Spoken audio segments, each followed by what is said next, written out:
We'll get back to 3.7 here, and I'll show you some more examples of graphing rational functions. So let's take a look at problem 6.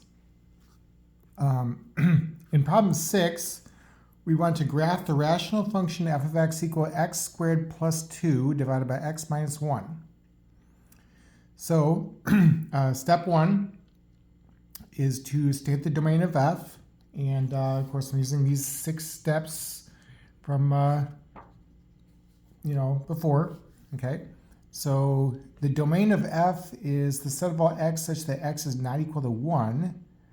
I can't divide by 0, right? So throw 1 away. And because I'm throwing 1 away, I'll have a vertical asymptote at x equals 1.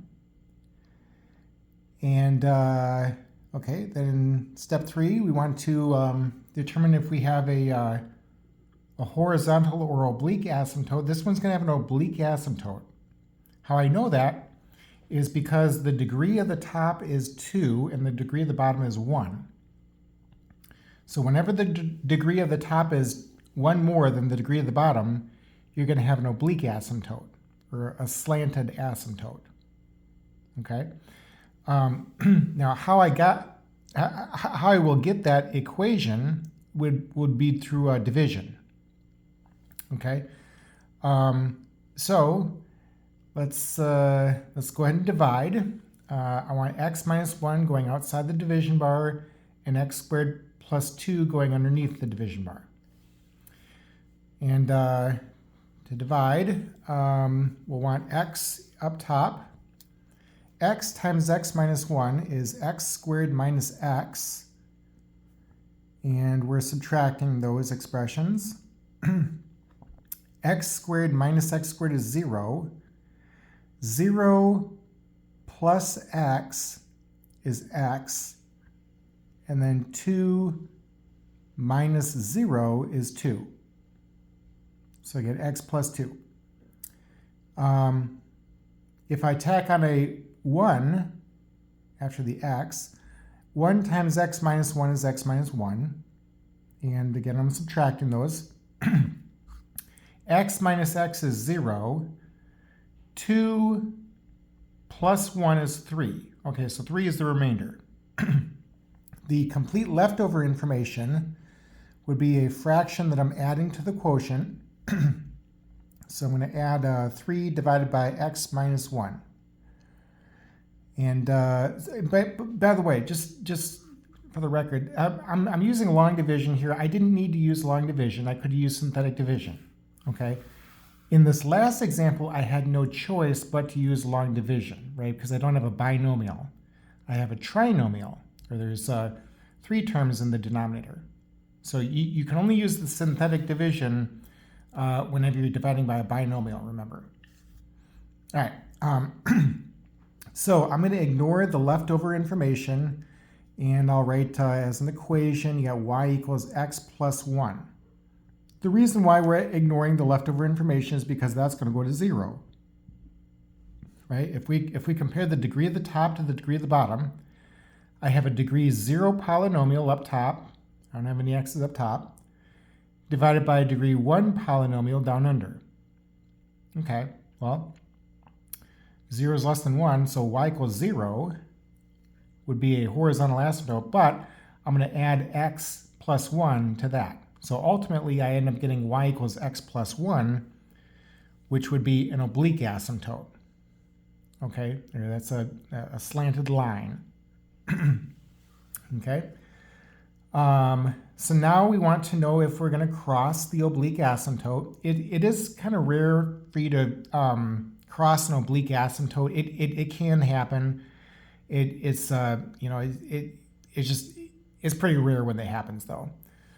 So anyway, if we set the function equal to the asymptote, I got x squared plus 2 over x minus 1 equals x plus 1.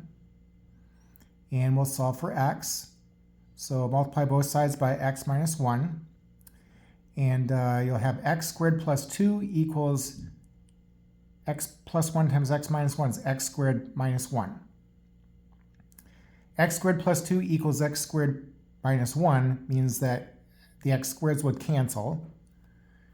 Okay, and I'm going to be left with 2 equals negative 1. That's not true, right?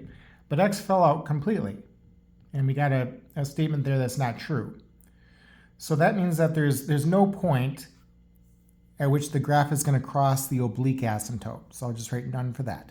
Again, it is kind of rare for a graph to cross an oblique asymptote.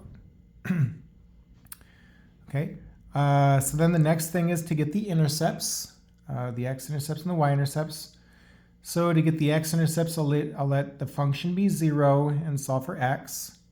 When I do that, x squared plus 2 over x minus 1 equals 0. Means that if I multiply both sides by the denominator there, I have x squared plus 2 equals 0, or x squared equals negative 2. X squared equals negative 2 is not going to have any real solutions, because I know if I square any number, I'll never get a negative, or negative 2, right? So there'd be imaginary solutions to this, but I don't care about the imaginary numbers on the real number lines, okay? So this equation is going to have no real solution to it, or we'll just write none for the x-intercepts. There's no x-intercepts on this graph. Then to get the y-intercepts, let x be 0, and you get 2 divided by negative 1, that's negative 2. Okay, so we only have one intercept on this graph, which is going to be at the point 0, negative 2. Okay, and we'll go ahead and draw that now. So the domain of f is all real numbers except for 1, because we're throwing 1 away. We'll have a vertical asymptote at x equals 1. And through division, we found that there's an oblique asymptote at x equal, or y equal x plus 1. Okay, so I draw this line here, and it's me a dotted line, of course.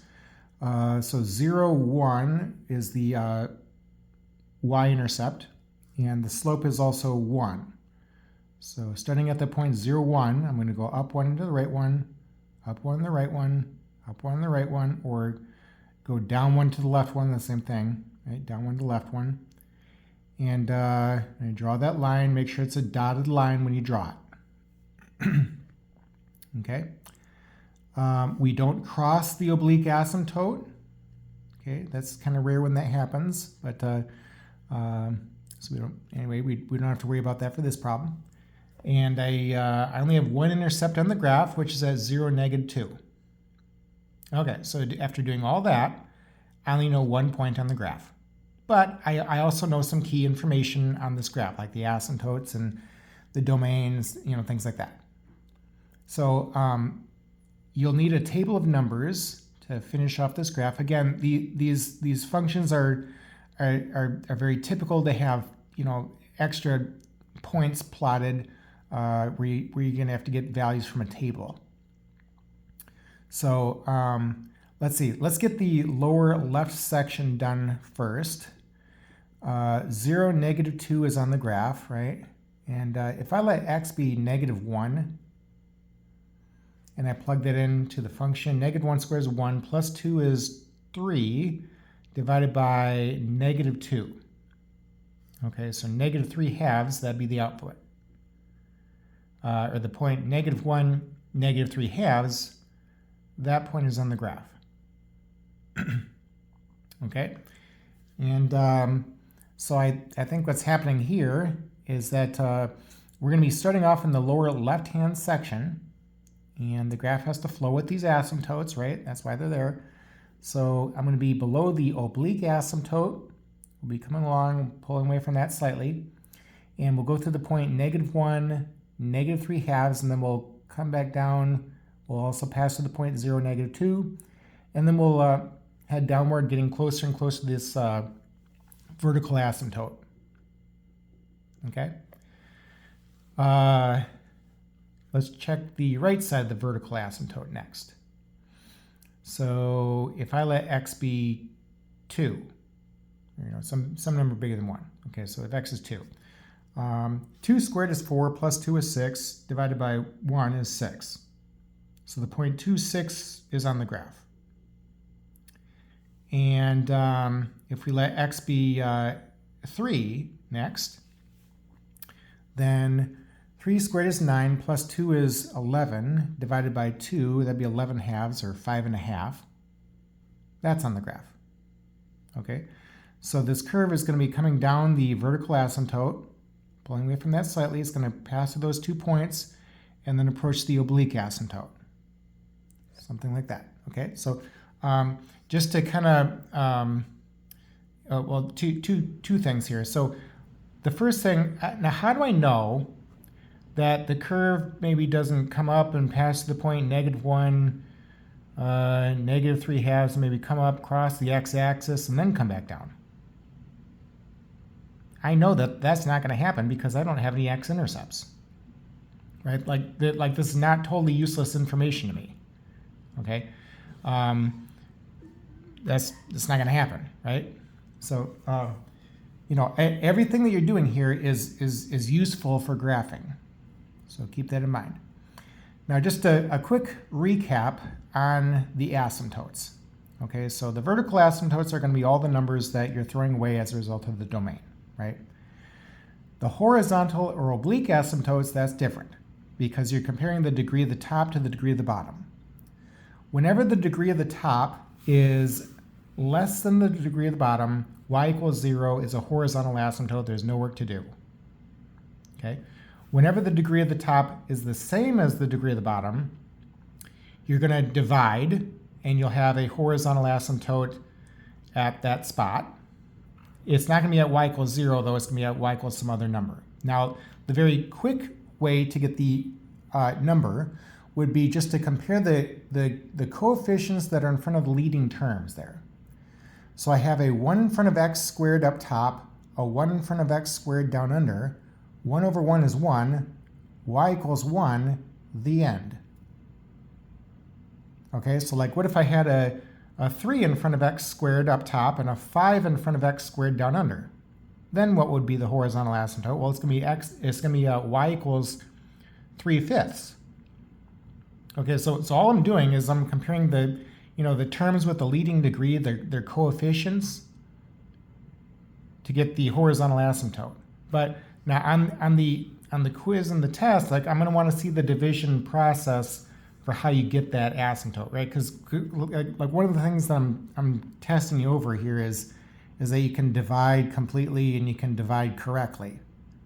Okay, so keep that in mind. So like, and some of these like you can already know where the horizontal asymptote is, but just make sure that you're showing that by dividing. Okay. And then whenever the degree of the top is 1 more than the degree of the bottom, you're going to have an oblique asymptote or a slanted asymptote. So like right here, we've got a slanted asymptote. Okay. Now you won't ever have to worry about the degree of the top being 2 or more compared to the degree of the bottom. Okay, we do have situations like that, and the curves have asymptotes, but they're curved boundaries. You guys are not doing anything with curved boundaries. It's only lines. Okay, so they're not going to give you problems like that. Okay. All right, why don't we stop the video right here, and in the next video I'll cover problems 7 and 8, and okay, we'll go ahead and stop right there.